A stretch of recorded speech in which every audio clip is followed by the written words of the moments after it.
Welcome to Politics Chat, in which I try to answer your questions about modern politics.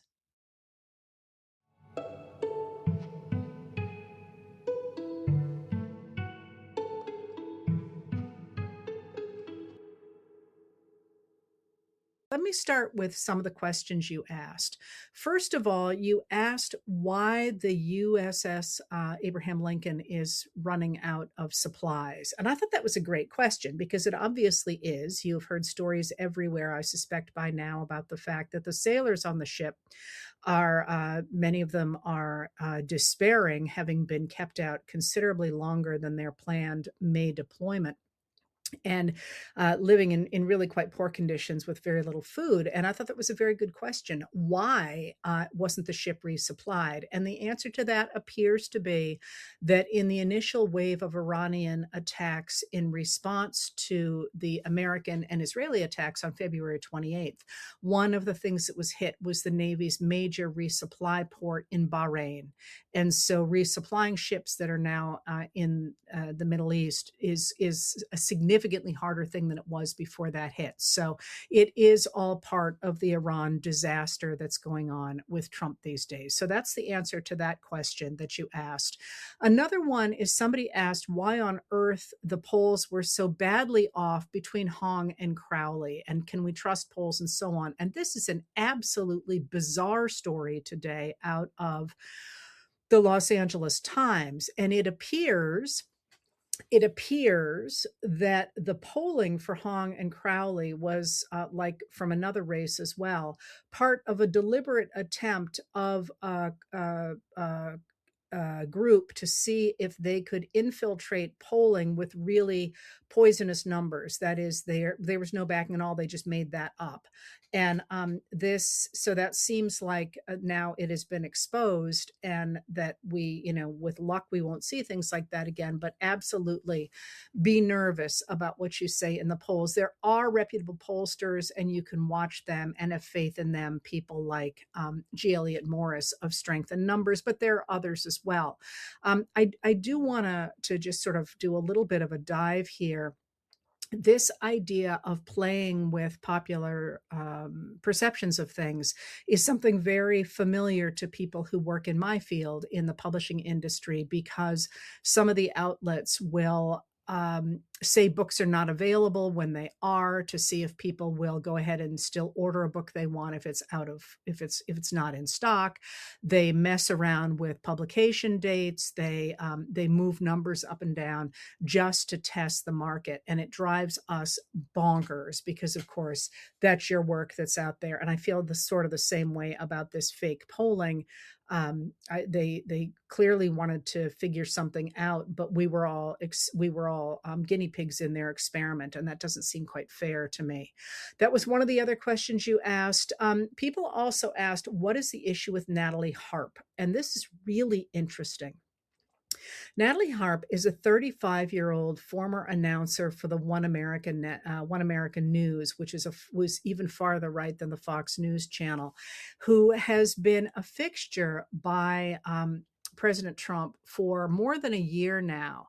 And one of the things that has been sort of bubbling under the surface with Trump for a long time, but certainly in Trump 2.0, is the relationship he has with women who are not part of the, I'm trying to think of how to put this, not part of the sort of group that one normally would see around the White House. And I'm thinking of people like Laura Loomer, who traveled, of course, with him during the second campaign, and who's famous for her conspiracy theories. And really, the advisors that Trump had kept trying to sort of push her out of sight, but she clearly had an inside track with him. She appears to have been replaced, and I don't know if Laura Loomer is still hanging around Trump or not, but the person who is now by his side all the time is this Natalie Harp. She's 35 years old, as I say, and her own brother, who has different political leanings than her, which is worth thinking about when you think of this thing that he said that her relationship with Trump was unhealthy. And the things that have been published that she said to Trump do, in fact, seem to be unhealthy. She talks about him as being, sort of the great shining light in her life and wanting to serve him and so on. And many people have noticed that her looks are those of, well, she looks a lot like Ivanka, which is Trump's daughter, who is Trump's daughter, which is just kind of weird. But anyway, um, she has been traveling with him, and a lot of the postings that he does on social media come from her. People have referred to her as the human printer because she walks around with him with a handheld printer so she can show him stories and so on. And she often seems to have input into what he posts on social media. So that's sort of her backstory. And he is one of the people.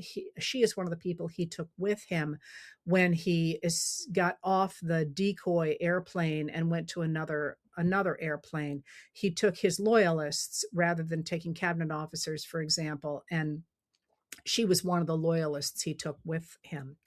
But the reason she's in the news right now, this has been going on for a while, and the reason she's in the news right now is because Georgia Senator Jon Ossoff, who is running for reelection as a senator in Georgia, made a comment the other day. And Ossoff has been very interesting because he speaks extremely deliberately, and the way that he has begun to speak really is taking on Trump in a way that feels sort of like it has gravitas, like it is not just trolling him, but simply calling him out for really poor behavior. And recently, Ossoff made a comment about how, with everything that's going on in Iran and so on, Trump would rather be spending his time with Natalie, and then went on to something else. And it was a hit, but a hit that has surprised people who don't like Trump by the degree to which Trump supporters have simply exploded over it. That's really pretty much all Ossoff said. He didn't imply they were having an affair. He didn't really say anything about her, except to throw her into the mix. And you would have thought this was the worst accusation ever. And the fact that the radical right has jumped on it so is a little bit puzzling to people who are observing, and yet they say it's pretty clear that Ossoff hit a nerve, and it's worth continuing to pound on the issue that he is spending so much time with this young woman. With again, Ossoff didn't identify why he might be doing that; just said he preferred to be with her than to be dealing with the real crises that are facing him. So there's something a little funny there, and one. I have no idea exactly what it is. Other people have said, well, maybe she's his caregiver. One would think that in the current administration or the current moment, that would have been more painful to him than the idea that he was having an affair. I mean, the man's 80 years old and pretty clearly likes to spend time with women who aren't his wife. I don't understand quite why the suggestion that Natalie was in his life was as upsetting as it has been to the radical right. So that's who that is. But I'm going to go in a little bit of a different direction today than some of the stuff you asked about. Although at least one of my Canadian viewers has commented on something that, and maybe more. I'm sorry. Like I say, I was just on the water, so I didn't read. That's why I called for questions earlier today. I knew I wanted to get out. So I didn't read everything. Maybe other people did as well. But there has been something that really has come to the fore in the last several weeks, but certainly in the last few days, with Trump's approach to foreign affairs. And, I have talked a lot about how he has clearly seemed to adopt the view of Russian President Vladimir Putin, that rather than having the rules-based international order that the US and allies and partners put together after World War II to create a rules-based international order. Rather than doing that, Putin has wanted to replace that with the idea of spheres of influence, that there would be a very few very strong countries, and probably those would be the United States, Russia, which, by the way, is not a strong country. This is Putin's version of this. and China, and they would have spheres of influence in which everybody basically had to do what they said in order to be protected against the others. And this is a world that looks much more like the period before the World War II than we have lived with since World War II. And you can see the different ways in which Trump has challenged that view. But one, and you can certainly see it in his attempt to impose right-wing governments that will work with the United States businessmen in Latin America and in Cuba as well. And you can see this. I'm a little alarmed at how little attention it seems is being paid in the mainstream media to American United States interventions in Latin American countries in order to scoop up their resources. Primarily, of course, Venezuela is what's on the horizon right now, but certainly Argentina and the United States has been really pressuring Brazil, and there's also and Honduras, and there's all sorts of places that the administration appears to be trying to turn those states into sort of protectorates of the U.S., if you will. And there have been meetings in the White House and so on, but Trump seems clearly to be trying to do that, right? That's been on the table. But what's happened in the last couple of weeks, or last couple of days, I'm sorry, is it has become increasingly clear that Trump is deliberately burning the United States ties to its traditional allies. And we have seen this since Trump came back into office with Canada. The degree to which Trump is deliberately insulting Canada is really out there. I mean, it's bonkers as well, but it's really out there when you think that Canada has been one of our strongest allies, for really for the entire more than a century. The earlier history of Canada and the U.S. is quite interesting, but I won't go into that right now. But anyway, the United States and Canada have a strong military alliance, not least because after World War II, it became very clear once we had long range air travel that it would be possible for Russia, for the USSR at the time, to come to the United States over the poles and over Canada, which is one of the reasons we have things like NORAD. But that setting that relationship on fire to the degree Trump has done, you could have made sense of it with the idea that he was trying to create this sphere of influence. And it only made sense then for him anyway to take over Canada. And of course, Canada wants no part of this. But those constant insults about being, becoming the 51st state is, you could say, well, that's what he was up to. But one of the things that he did within the last couple of days was started a fight with South Korea. Now, South Korea is one of our strongest and oldest democratic allies in Asia. And, we actually fought a war alongside the South Koreans back in the 1950s. If you remember the TV show MASH, that was set in Korea. Even if you don't remember the Korean War, you might remember that. And the United States has had military exercises with South Korea for a very long time. And really sort of out of the blue, a couple of days ago, Trump said, well, we're supposed to have these military exercises with South Korea, but I don't want to do that. And I've told Hegseth to back off on those literally the day before they were supposed to start. And in response to that, the South Koreans have said, well, maybe we need to do our own, focus more on our own military because we can't really trust the United States anymore. So what's behind that? It's possible Trump was just lashing out because he's got his tail in a crack over Iran, which I might tell you more about in a second. But and he's also made threats against Oman, which is another ally of the United States on the other side of the Strait of Hormuz from Iran, another key ally. But it is worth remembering once again that while Trump is sucking up to North Korea, who, the North Korean dictator, Kim Jong-un, is, one of the most brutal dictators in the world and somebody that we have always in the United States held very much at arm's length. And Trump has been saying, we get along great. And if we have these military exercises with South Korea, that's just mean to North Korea. And I get along great with them.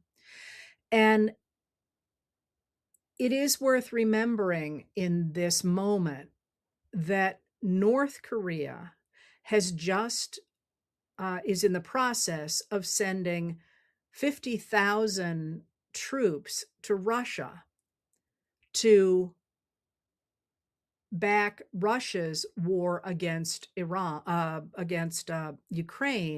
and that Russia is also helping to outfit Iran, with whom we are at war. And, I was thinking about this today. I think there is some point at which you have to stop trying to wonder what Trump is up to, because who knows? There's not necessarily a coherent worldview there, except that he's better than everybody else and should have lots and lots and lots and lots and lots and lots of power and money. But I think you have to look at the degree to which he is burning the allies who have made the United States strong and stable since World War II, and instead seemingly supporting Russia. I mean, this really seems to me to be the story of this era, the Trump era, if you will, is the degree to which American interests seem to be subsumed or seem to be in harness with Russian interests. And I just wanted to make sure that was on people's radar screen because, we are at war with Iran at the same time that Russia is supporting Iran, and we seem to be helping out Russia in all this. And if you stop worrying about why and start just looking at the results on the table, you have to think something's something's not okay, and we need to think about this as what the facts are now on the ground versus what we have had going on in the past. And I submit to you that if I had come to you 10 years ago, in little more than that, 11 years ago in 2015, and said the United States of America is going to be burning South Korea and siding with North Korea, just as North Korea gives 50,000 troops to Russia to attack um, Ukraine, who's trying to be part of NATO, I think you'd have said, well, of course, the United States will never put up with that. And I do worry about the degree to which the craziness is getting normalized and people think we're going to be okay on the other side of that. And that's really a very, very, very big deal. All right, so that's one of the things that was on my radar screen for today that I wanted to make sure that I talked to you about. But there are other things going on as well, of course. There is the fact that Trump, as usual, appears really to be in mental trouble. You see this in what he is posting on social media, with or without the help of Natalie Harp. You see it in his attempt to show himself as a dictator, as sort of he showed himself on social media over the weekend as um, a very dark portrait of him in a Trump 2028 hat with German style typeface that is designed to look as if it were the Nazi typeface, and with the words, "We will win." He's really trying to put out the idea that, he is this incredibly strong figure and that we are all going to fall into line behind him. But I'd like to put that into some kind of perspective and to make sure that we as I say, stop normalizing this. He is actually extraordinarily weak as a popular figure. His popularity has dropped yet again. It's down right about now. 32 to 33% of people approve of the way he is acting in office. Those numbers are reminiscent of uh, Richard Nixon's right before he resigned. And he is in real, real trouble with this mess in Iran. And by the way, we are also in real, real trouble with the mess in Iran. So, as you remember, he and Benjamin Netanyahu attacked Iran on February 28th with the idea this would be a very quick war. It would manage to knock out the leadership in Iran, and Trump and the Israelis, but certainly Trump, could replace the leadership with people that Trump felt were more malleable. And with luck, he would be able to get oil out of Iran the same way he had gotten it out of Venezuela, or has gotten it out of Venezuela. And that's not what happened. Instead, the Iranians grabbed the Strait of Hormuz, through which more than 20% of the world's seaborne oil passed, and through which more than that of the world's seaborne fertilizer passes. We're going to pay for that in the next year as crop yields are going to decline. But we also are facing the fact that as that oil is shut off, prices are rising, and the price of diesel today passed $100 a barrel, which is really problematic because diesel is behind everything that goes to a store near you. Trucks operate on diesel, and that is going to continue to drive prices up at the same time that the U.S. oil reserves are declining, and they've been putting them on the market to try and cheapen the cost of oil. And this is not going in a good direction. Now, Iran recognizes that Trump is in real trouble, and so they have said they are now going to go on the offensive rather than the defensive. They're really trying to put pressure on Trump to agree to the memorandum of understanding that Trump signed back on June 17th, which expired yesterday. And they were supposed to have a permanent deal in place by then, but of course, the negotiations have fallen apart, not least because the United States doesn't have real negotiators. They've got people who are close to Trump, including his son-in-law, Jared Kushner, but who is not trained in diplomacy. And you could make the argument that one of the reasons Trump started the war was that although the Iranians believed they were negotiating in good faith, and negotiation takes time, Kushner and the other American negotiators felt that they were not operating in good faith, and said you might as well go ahead and strike them, according to some reports. So the negotiations have basically ceased in a meaningful way to implement the memorandum of understanding, not least because the United States wants the Strait of Hormuz to be free again, and Iran is like, ain't happening. We have control of it, and they'd been threatening to, of course, for decades, but nobody quite knew what would happen if they did, and they hadn't done it. Well, now they have gone ahead and grabbed the strait, and the world hasn't ended for them. And so they're intending to keep control of it and are negotiating with Oman, which is on the other side of the strait, to figure out a toll system that would add up, so far from what we've read, to about 10% of the value of the cargo going through the strait. Now, Trump has answered this by posting on social media today a map that just says America owns the Strait of Hormuz. Good luck with that.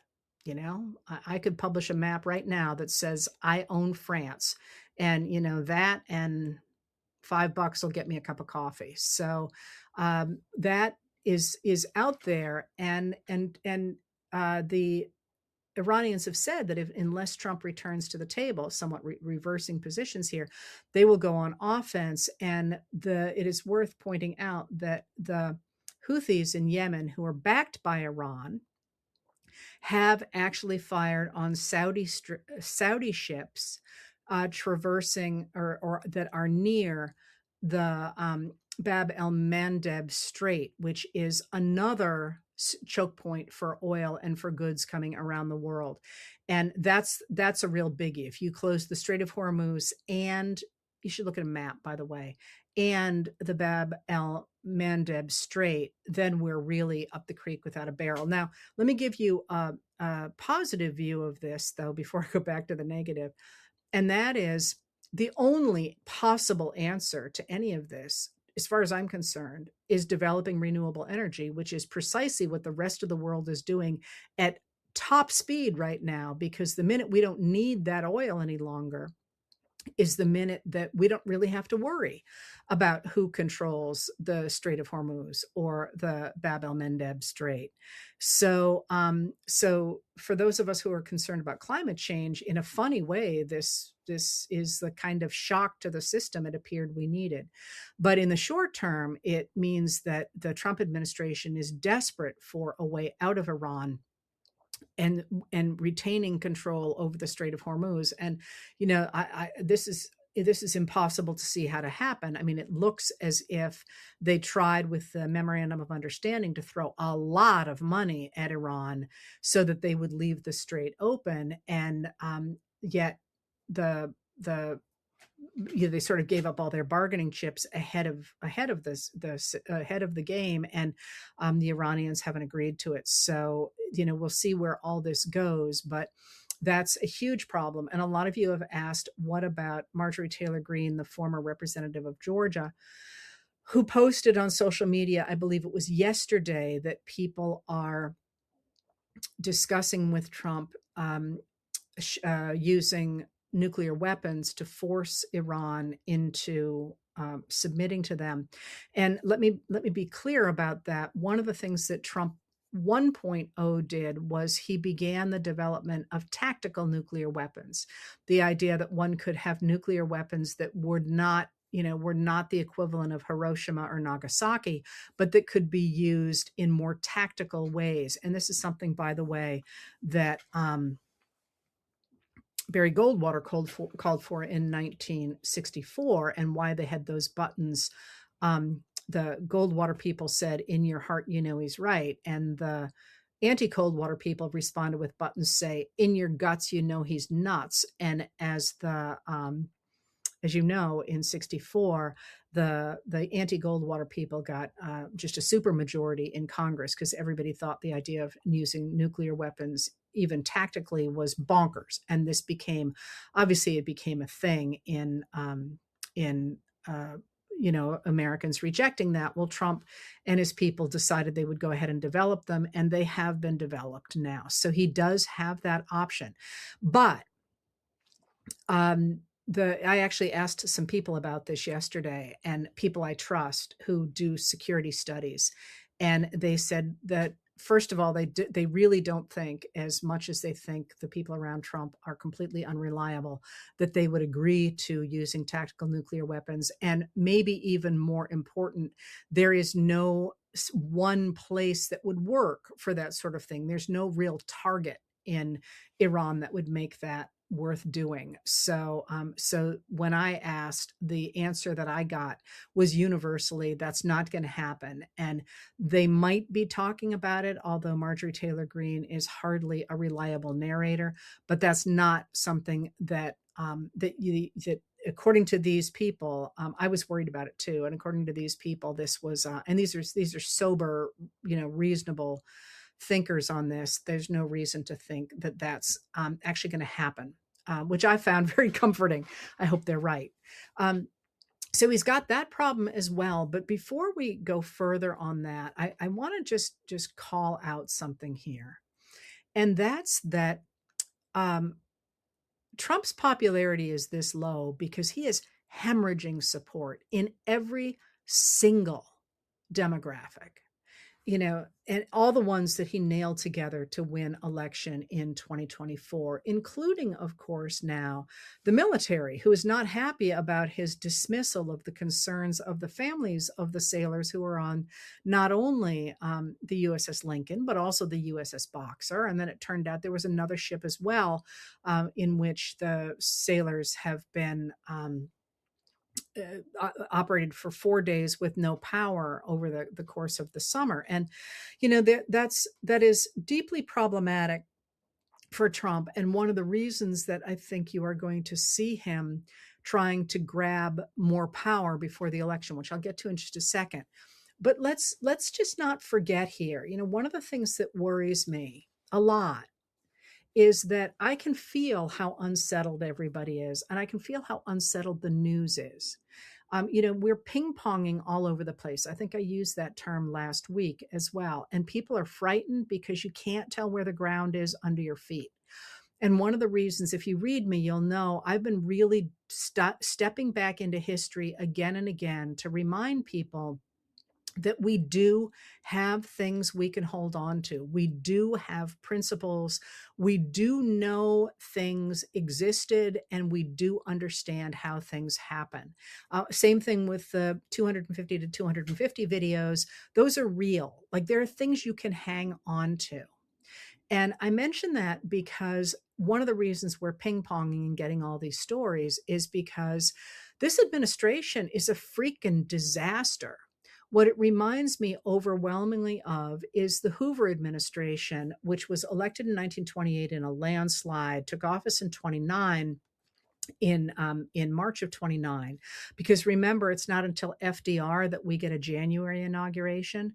Until then, March 4th is inauguration day, which is it's kind of a problem because from November to March is a long time for the previous people to mess up for the next people, which happened in our history. We actually had administrations that set out to sabotage the next administration before it came in. And I think you could actually argue that Trump did the same thing to Biden when Biden was elected, and even before that, with the deal that Trump made with the Taliban in February of 2020, leaving Biden with very little options when he took over and had to do something in Afghanistan.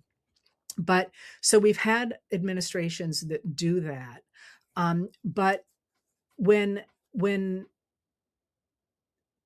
the crash happens in October of 29, like the administration just has one crisis after another, and it can't really get its head above water on any of them. And that's what the Trump administration feels like to me now.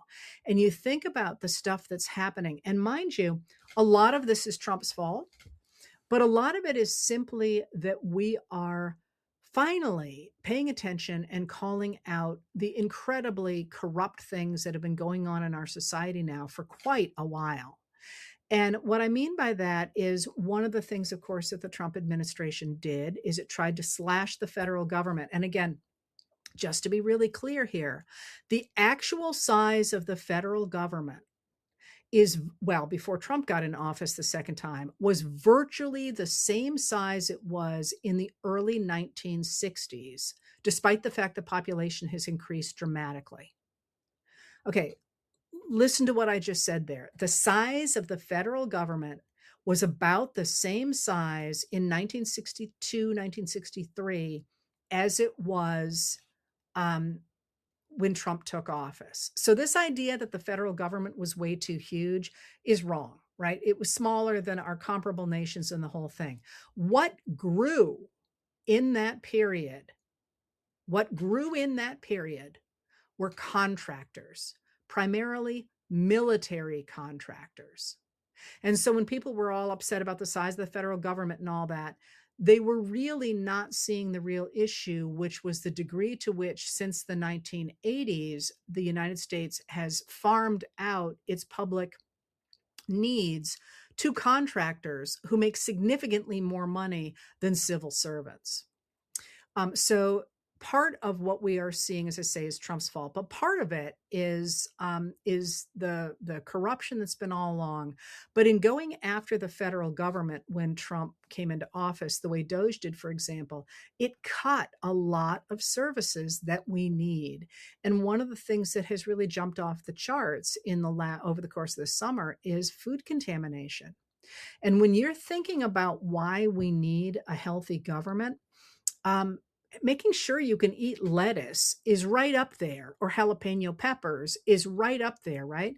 And now suddenly you can't really have the faith that we did before Trump, that somebody was making sure our food was safe and our water was safe and so on. And that's the sort of thing that should enable even more people to get together and say, wait a minute, we want a government that protects these things.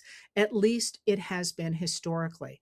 Our first real foray into into using government regulation to protect consumers was creating the Food and Drug Administration and starting to inspect foods. That was 1906.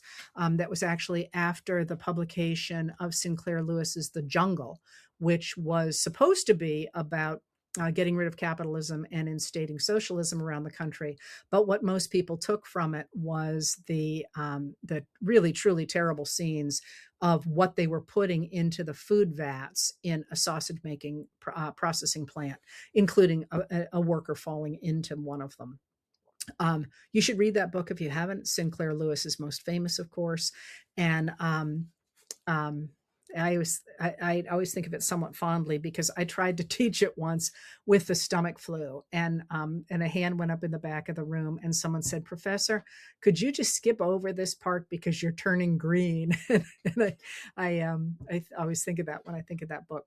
So Trump's popularity is not only in the toilet in numbers wise, but the feel of the country is that he really can't do anything right at this point. And, that's not illegitimate, but it's also that as people are turning against Trump, they're starting to say, wait a minute, there's a lot of stuff we don't like about the way the country has been going for a long time.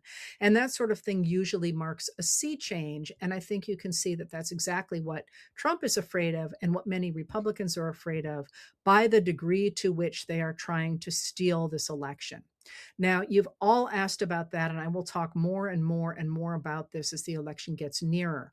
I do want to point out that the Department of Justice under Trump has sued in 23 different cases to get control of state voter rolls. Mind you, some of your states handed over your voter rolls, but in those 23 cases, it has lost every single one of them. It is 0 for 23. Because what you will find if you look at the Constitution is that the president does not have any authority over elections. The federal government on occasion does to protect the right of racial minorities to vote, but the federal government does not run elections. The states and the local governments run elections. And that was very deliberate on the part of the framers. They put it in the Constitution. So Trump, again, is trying to grab this power. And by the way, he voted himself by mail in Tuesday's election. But their attempt to do so far has not been coming up successfully. Now, instead, what it appears they are trying to do is to intimidate voters to make sure they don't show up, to make sure they're afraid to vote. And this announcement that he's going to put 1,000 observers at different polls in the country is pretty clearly an attempt at voter intimidation. So what can you do to fight back against this? A number of things. Start with the fact that elections are local. Volunteer to be part of the election system. Also, make sure that at the state level you are supporting those people, and especially people in judicial elections. If you're in a state that elects its judges, that you are electing people who want free and fair elections. And I want to emphasize again here that the Democrats, even when they gerrymandered in response to Republican gerrymanders, have come out strongly in favor of independent commissions that set the boundary lines for gerrymandering, for example. The Republicans don't want that. They want to skew the votes in their own direction because they recognize that in a free and fair vote, we would have health care. We would have protection of the environment. We would have common sense gun safety legislation. We would have all these things that people really want. So what they have done is they have rigged the system.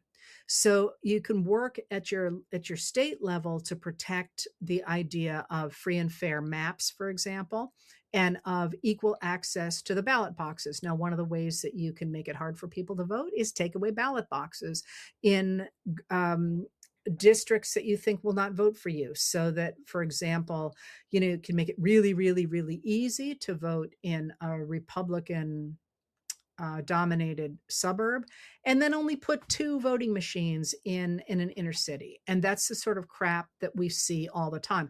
And just to put it on your radar screen, that happens all the time. The people who suffer extraordinarily over the right to vote are Indigenous Americans, for whom sometimes the states put voting access outside the reservations, which means basically it takes a full day to vote, which is virtually impossible for people, of course, who have jobs or children. And that's very, very deliberate.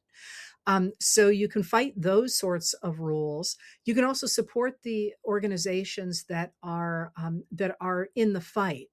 But then there is, and of course there's a national stuff too. There's a national, obviously go work for Congress critters and for higher level people that you care about.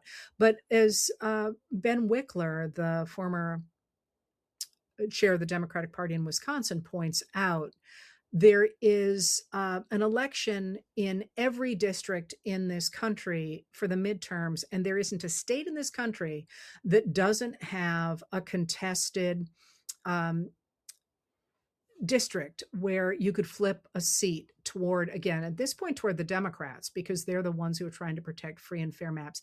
So find where those are. And also, he points out that there is an election every Tuesday in this country throughout time, whether it's a local election for school board or, a state election because somebody has died, whatever. Find those. There are lists of those, and volunteer your time in that. But now I'm going to talk about my thing in terms of fighting back against this administration, which it seems to me very clearly is trying to become an authoritarian regime. And what I will always urge you to do is find fact-based information and spread it. Make sure people know about it.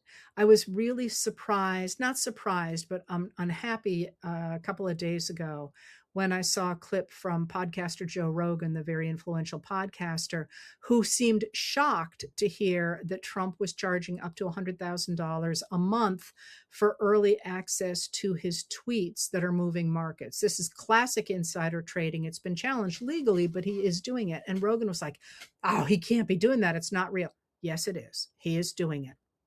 And we need to be out there pushing factual information constantly because people are not getting that kind of information the way they should be from a lot of media sources. So that we can do as citizens is step up and make sure people understand what is going on. Because again, if you think about the moments in which we have taken back our democracy, the 1850s, the 1890s, and the 1930s, that's what citizens did. They did.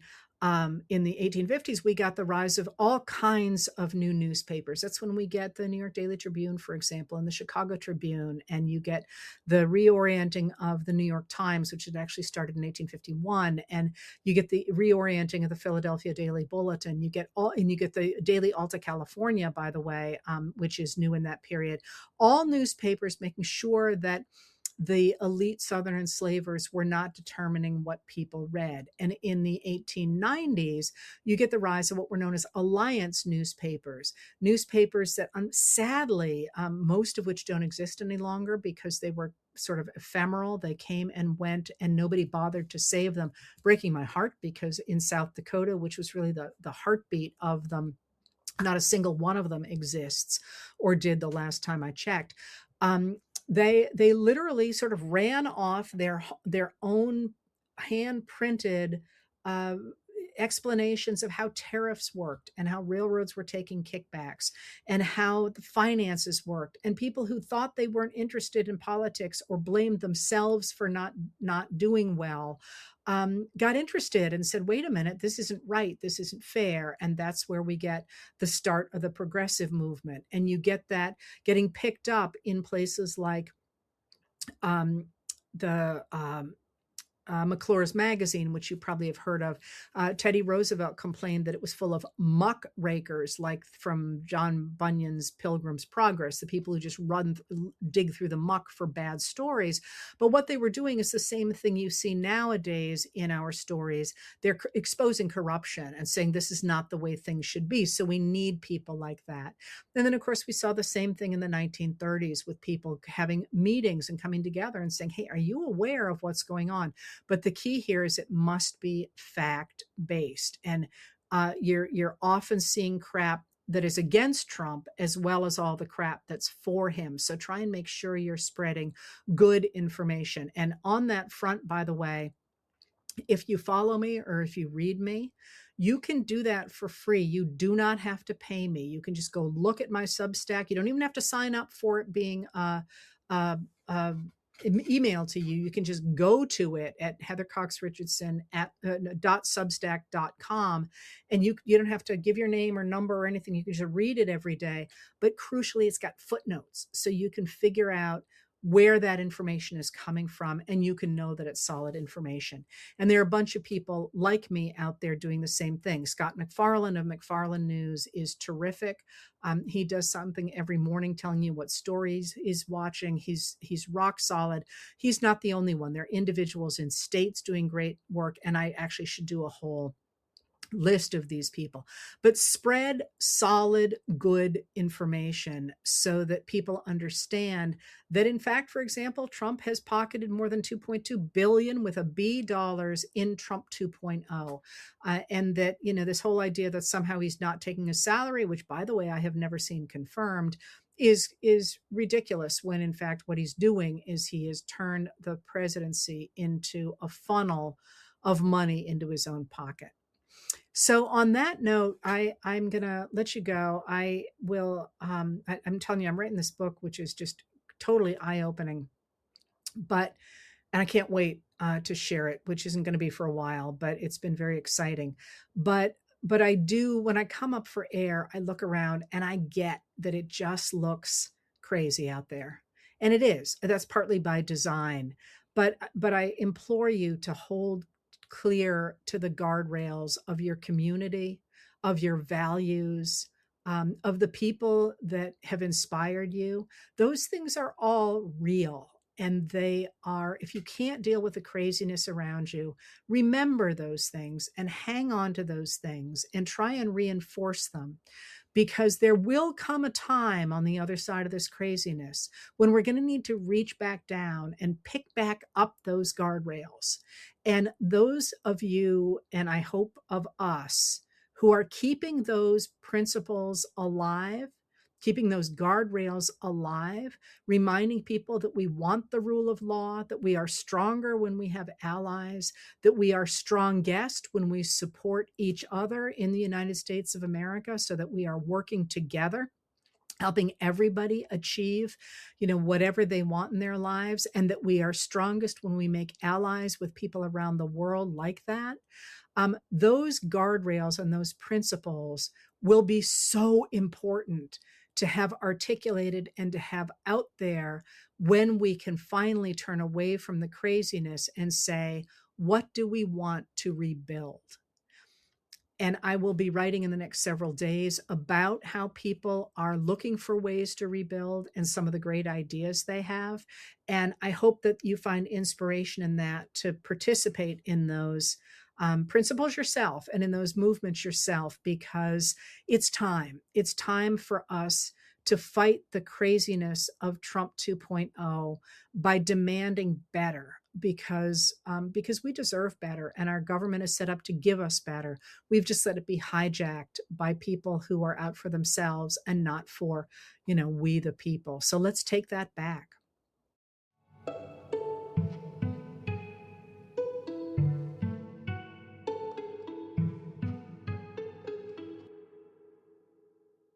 If you'd like to tune in live, I record these chats on Tuesday and Thursday at 6 p.m. Maine time on both my YouTube channel and my Facebook page. If you want to hear more from me, I write Letters from an American every night.